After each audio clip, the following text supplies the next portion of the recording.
So Python programming language শেখা শুরু করার জন্য আমাদের সর্বপ্রথম যেটা করতে হবে সেটা হচ্ছে যে আমাদের কম্পিউটার বা মেশিনে পাইথন ইনস্টল করতে হবে।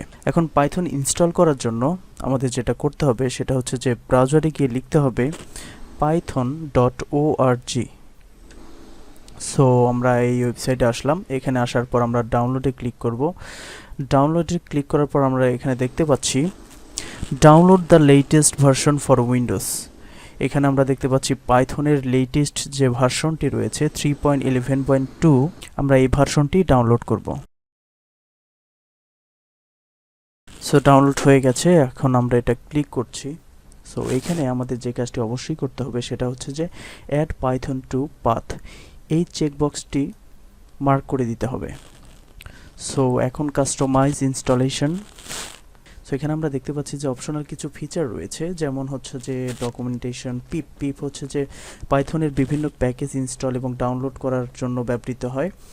IDLE, এটা হচ্ছে যে পাইথন ইনস্টল করার সাথে সাথে একটা আইডি ইনস্টল হয়, ডিফল্ট একটা আইডি ইনস্টল হয়, সেখানে আমরা চাইলে আমাদের কোড লিখতে পারি। এইগুলো যেরকম আছে সেরকমই আমরা রেখে দিচ্ছি।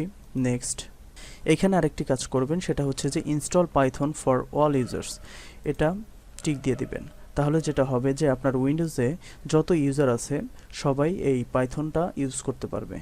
এখানে আমরা দেখতে পাচ্ছি যে ডিফল্ট পাথ, আমরা ডিফল্ট পাথ এটাই রেখে দিচ্ছি। আপনি চাইলে হচ্ছে যে ব্রাউজ করে পাথ চেঞ্জ করে দিতে পারেন। সো আমরা ডিফল্টটাই রেখে দিচ্ছি। Install, yes.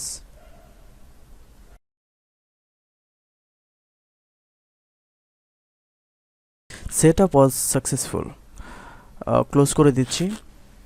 সো পাইথন আমাদের কম্পিউটারে ঠিকঠাক ইনস্টল হলো কিনা এটা দেখার জন্য আমরা এই যে স্টার্ট যে মেনুটি রয়েছে এখানে গিয়ে আমরা টাইপ করব cmd।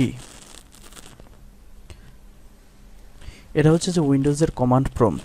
এখানে যদি আমরা লিখি পাইথন ভার্সন, তাহলে আমরা দেখতে পারবো যে আমাদের পাইথনের যে ভার্সনটি আমরা ইনস্টল করেছি সেই ভার্সন নাম্বারটি আমরা এখানে দেখতে পারবো।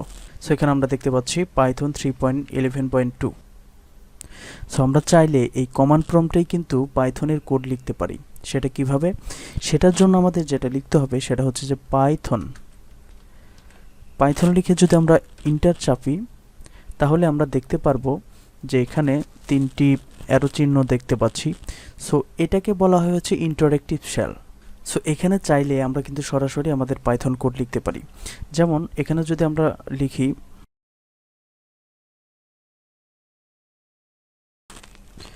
সো আমরা দেখতে পাচ্ছি হ্যালো ওয়ার্ল্ড প্রিন্ট করেছে। আবার এখানে কিন্তু আমরা ম্যাথমেটিক্যাল অপারেশনও করতে পারি। যেমন হচ্ছে যে আমরা যদি লিখি 2 + 2 তাহলে আমরা দেখতে পারবো 4। সো আমরা দেখতে পাচ্ছি যে এখানে কিন্তু আমাদের পাইথন কোডগুলো আমরা লিখতে পাচ্ছি, কিন্তু আমরা এই শেলকে ইউজ করে বড় ধরনের কোনো সফটওয়্যার তৈরি করতে পারবো না। তার জন্য আমাদের দরকার কোড এডিটর। সো নেক্সট ভিডিওতে আমরা পাইথনের জন্য একটা কোড এডিটর ইনস্টল করব।